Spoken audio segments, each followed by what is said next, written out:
Yeah, it's been less than 24 hours since the Texans dropped a loss to the Jaguars a game in which neither team deserved to win. Right? Can we agree on that? Am I wearing the same hoodie I was last night? Yes. Just get off my back, okay? I got other things I'm worried about right now. I'm going to go through a few of the responses from CJ and DeMeco both. This is a 2-for-1 today on a Monday, and I'm not feeling any better about this after a loss. It's not as bad as it ever seems. It's not as good as it ever seems when you watch film. No, I went back and watched film. I have yet to find something that I feel a lot better about. So let's just jump right into it. DeMeco at his most testiest last night. He was asked about the seeming lack of explosive plays as documented by the statistics and film. This is DeMeco on that. Yeah, we hit an explosive today to Nico for a touchdown, right? We had another one on the over route that we just missed the throw and catch a little bit, so the explosives are there. We got the guys to get the explosives. We haven't connected on as many. I understand that, but we've hit one today as well. Yeah, I don't know, we hit one today. That's awesome. It's awesome you hit one today. DeMeco knows. DeMeco can gauge himself when he's getting testy over. He gets testy there because he knows the same damn issue. And we're going to hear from CJ later, talk about how much cover 2 they were seeing and everything, all of that. There's missed opportunities downfield, and I'll talk about it when CJ talks about the lack of explosive plays, but they're few and far between, obviously, and we find ourselves having the same conversations about this offense that we did last year when Bobby Slowick was the offensive coordinator. The offensive line remains an issue. If anything, I think the connection between CJ and his receivers might actually be worse this year than it was last year. CJ himself does not look like a ball placement specialist nearly as often as I think he did even last year when he was struggling. Here is DeMeco on the rotation at left guard, where we're still trying to figure out whether it's going to be Juice Scruggs or Laken Tomlinson. Oh, wait, no. Yeah, we'll do this one. Yeah, we wanted to get Juice. We wanted to get Juice in a little bit there for Laken. Just wanted to roll those guys, see how that's going. So we wanted to roll those guys. That was our plan going into the week. Yeah, so flashback to last year. Remember when we were trying to figure out why Kenyon Green was still in there? Who are they going to have to play left guard? When Juice Scruggs got his opportunities last year, didn't seem all that great. And this is where Caserio is, yes, 100% going to get more and more conversation about how they address the offensive line in the offseason. I feel guilty. I feel bad because you know what I did in the offseason? I drank the Kool-Aid.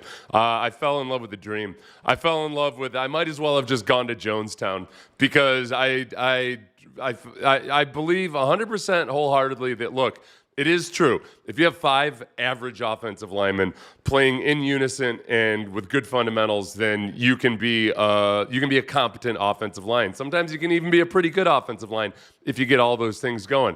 I was one that was saying, hey, I know they elevated Cole Popovich from within, but there's reasons that can work out. I pointed to various examples in times when I was a player where there was an assistant offensive line coach who I knew was better than the actual offensive line coach.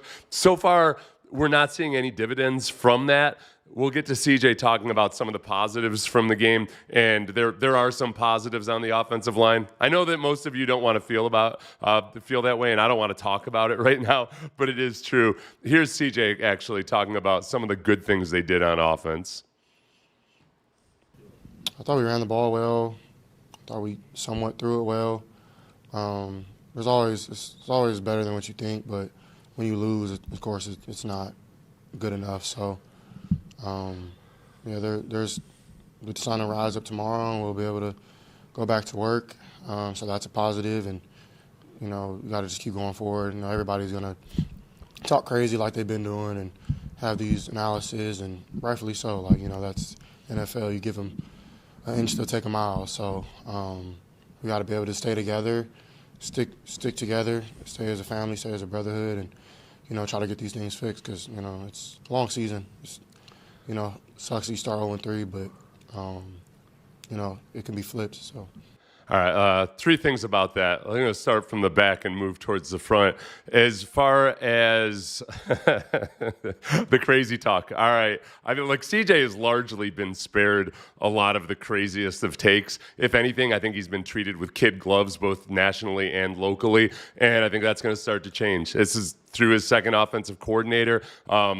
There were times yesterday where I thought there were misfires on opportunities downfield. So there's that. Second, let's just talk about the Yankees hat real quick. Like, that's a choice, man. Like, I don't personally get offended, but you're the franchise quarterback. You're 0-3 now. You walked into the game wearing a Yankees hat when you're 0-2. There's people in the fan base that are not going to be happy about that. You bring in undue scrutiny for no reason whatsoever. It's just really, it's weird. It's flat out weird. And I hate that I even have to discuss this. It's weird, man. You made that decision to wear that hat, knowing after you wore the Mariners hat that there were people upset about it. You might not disagree. You might not agree with them, but like, what's your ideological point you're making here? Like that you're gonna stand up and defy the idiocy of people. I don't get it. I don't get it. As far as the good things they did in the game, they did run the ball well. This is an improvement over last year where they would see cover 2 last year and they couldn't run the ball at all. But Nick Chubb and Woody Marks both ended up averaging over 4 yards a carry in that game. If teams are going to show you cover 2, then by all means take advantage of it and run the ball. I would love that if it actually worked to set up play action, which it did not. At one point during the game yesterday, Adam Archuleta pointed out that just how abysmally bad they'd been on play action attempts already. So,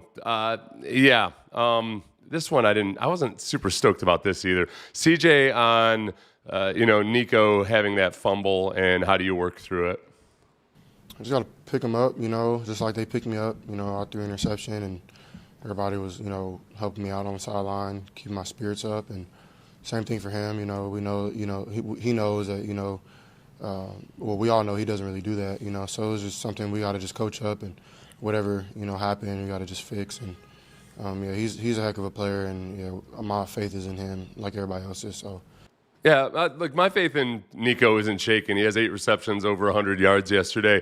That sucked. That sucked. It really, really sucked. I don't look at him the same way as I look at Mbawale. I'm going to give Nico a pass as much as I can in that moment. He is at least making an aggressive move, trying to win a football game, and he's doing everything that he can down there at the end, except for obviously holding on to the football. Boy, I feel like I'm talking too much about the emotional side of things today, and it bothers me, but I don't – this is dumb. I'm about to say something really dumb, but I have to be honest with you, and it bothers me. I don't want to hear about CJ being lifted up emotionally by his teammates on the sideline. I want CJ's teammates afraid to approach him when he's on the sideline because he's so fiercely – but we've seen this at times where CJ's had to be lifted up emotionally by Joe Mixon or other people or whatever it might be. The drama, the emo, all of this, there's no room for this. You're full-grown men in the NFL, all right? No emotional lifting up of the quarterback. Let's get to the big plays and the lack of explosives. CJ was asked about Nico's touchdown reception and whether that was a potential spark or a jump start. Yeah, definitely. Whenever you can make a big play, you could start calling everything, and that was the first time we kind of hit one other than, a go ball last week, which isn't really like a design play.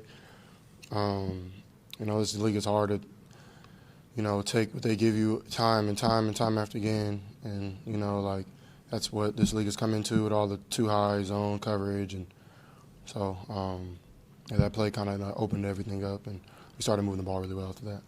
Yeah, there were at least 3 opportunities the Texans had for deep balls, despite seeing all this cover 2, that they misfired on. And the first was that over route to Nico. Nico slowed up a little bit in the middle of the field. CJ threw to where I think he thought Nico was going to be. So maybe that's those 2 guys just not being on the same page. But they didn't connect, and the quarterback is going to get more and more of the brunt of this. The other was on the interception, the first interception. And the press conference afterwards asked DeMeco and CJ both about that last interception. That was easy. Like, yeah, his hand was hit as he was throwing it.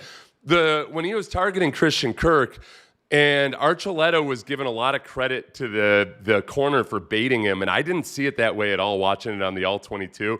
The cornerback was zoned up on his guy and could see where CJ was throwing the ball, so he started bailing out, and the ball was just shallow and flat, and it wasn't a well-thrown ball. Like that interception's on CJ. The other one too is Christian Kirk in the second half when he targeted Christian Kirk and it was broken up.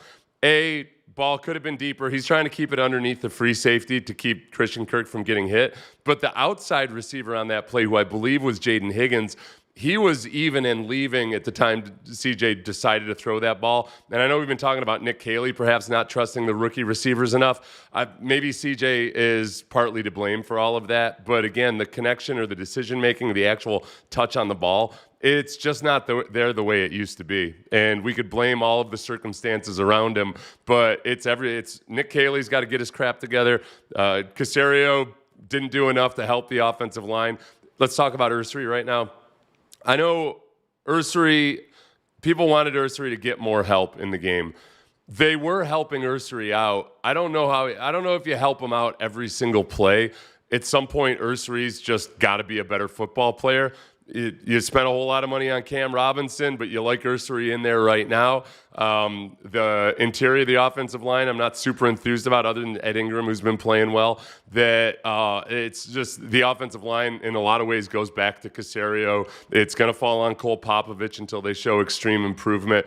But that, and then Nick Caley, and just how much is he helping Ursary, and does it need to be more? I mean, guys aren't getting open out downfield. So do you keep Dalton Schultz into chip, or do you get him out on a route? You got to try to strike a balance there. And some of it has to be at some point, like, did the guy that you drafted, that you traded up to draft, is he going to come along? I'm still optimistic about Ursary in the long term. It's just that's the situation you're in right now. CJ's accuracy, touch, and confidence is way off, right? And they tried to help Ursary, but his help missed blocks at times. Yes, that one play action especially. Well, they ran max protection, and sometimes when you run max protection, it ends up causing more problems. It ends up creating more problems than it solves, because you've got guys just out of place. Everybody's trying to cram into a small. You're throwing a mass of bodies at a problem. I feel like it's like trying to throw a mosquito at a hornet. A hornet, especially when it's Josh Hines Allen, can dodge the bowling ball really quickly. I can remember when CJ would throw the ball away before taking a sack. Groundhog Day, like the Stros getting a catcher. Let's see. Not making excuses, but the Jags D-line is good. Okay, all right. No. Let's delve into this, Pog Champion. Let's make excuses. And I'm not being sarcastic towards you. All right. We don't want to hear DeMeco talk anymore about how they're close. They're the worst scoring offense in the league right now. They have played it down to the wire against two good teams, and then one, whatever the Jaguars were. The less worse team won yesterday. It was that kind of a game. I mean, you got Trevor Lawrence.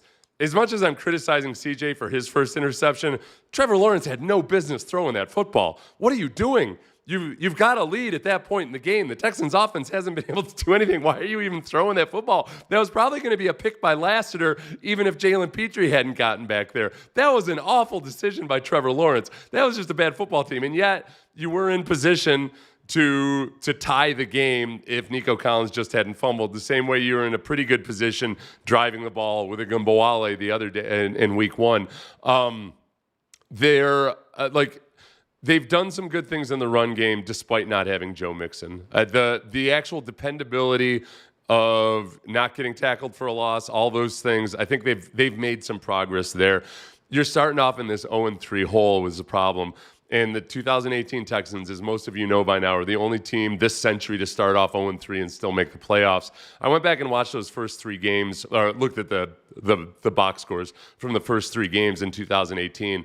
And remember, that was Deshaun Watson coming off of a partial rookie season, which was ended because he tore his ACL. And the first game, he had 158 yards passing or something thereabouts. But then after that, he had 279 and 300-plus yards passing. He had some pretty good efforts. The offense did pretty well, but they turned the ball over 5 times. They showed more juice and life and energy than this Texans offense is right now. So getting this offense right is going to have to be a combination of Ursary continuing to progress and hopefully, snapping into place at some point. Maybe Joe Mixon comes back. I don't know where on the actual earth he is right this moment. If the last time we heard DeMeco say anything about Joe Mixon, he said, we hope he's doing well. So I feel like DeMeco might be in the same boat we are, but I can't count on Joe Mixon coming back. So it's going to have to be with improvement along the offensive line. And then really it's CJ and Nick Caley getting comfortable with Jaden Higgins, Jalen Noel, and especially Woody Marks. Woody Marks, he showed it again yesterday, man.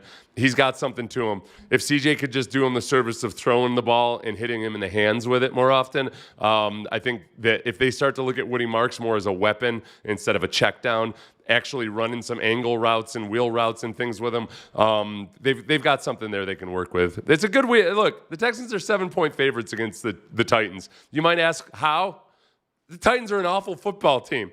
Unfortunately, the Texans are right down there in the power rankings with them right now. It's just that right now, as bad as the Texans have been, remember, the defense is doing some really good things. They haven't looked like the peak version of themselves, partly because there's a whole lot of pressure on them. But they've dropped the game recently to the Titans at home, despite being the better team. But there's a chance at the very least you could feel good about this team for a brief moment of time until 3 minutes after the game next week. You remember that they have to play the Ravens. I will be positive. I'll be bubbly, Seth, by tomorrow. I'll go drink a bunch or take some antidepressants or something. It's all going to be fine.